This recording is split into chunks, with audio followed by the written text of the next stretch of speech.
Welcome to guys kitchen. சூப்பராக ஒரு அரைச்சி விட்ட காரக்குழம்பு பண்ணலாமா? வெந்தயமும் தேங்காயையும் ட்ரை ரோஸ்ட் பண்ணி மிக்ஸி கப்பில் சேர்த்துக்கோங்க.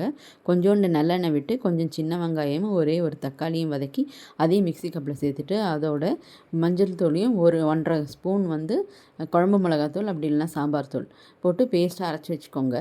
நல்லெண்ணெய் விட்டு வெங்காயமும் பூண்டையும் வதக்கிட்டு இந்த அரைச்சதையும் சேர்த்துட்டு ஒரு லெமன் சைஸ் புளி ஊற வச்ச தண்ணியும் சேர்த்துக்கோங்க. அதுக்கப்புறம் வேணுன்ற தண்ணி கன்சிஸ்டன்சி பார்த்து செக் பண்ணி தண்ணி சேர்த்துக்கிட்டு வெல்லம் உப்பு போட்டு கொதிக்க விடுங்க. ஒரு வானிலையில் நல்லெண்ணெய் விட்டு கடுகு வெந்தயம் ஜீரகம் சுண்டை வத்தல் அதுக்கப்புறம் மணத்தக்காளி காய் இருக்குது என்கிட்ட, வத்தல் இருந்தாலும் சேர்த்து வதக்கி அதில் போட்டு நல்லா கொதிக்க விடுங்க. சூடான சாதத்தில் இதை போட்டு பிசைஞ்சு சாப்பிட்றது நல்லெண்ணெய் ஊற்றி சூப்பராக இருக்கும். அப்படி இல்லைன்னா பருப்பு தொகையல் செஞ்சு அதோடு இதை சேர்த்து சாப்பிடுங்க. ரொம்ப ரொம்ப நல்லாயிருக்கும். ட்ரை பண்ணி பார்த்துட்டு எப்படி இருக்குன்னு சொல்லுங்கள். தேங்க்யூ.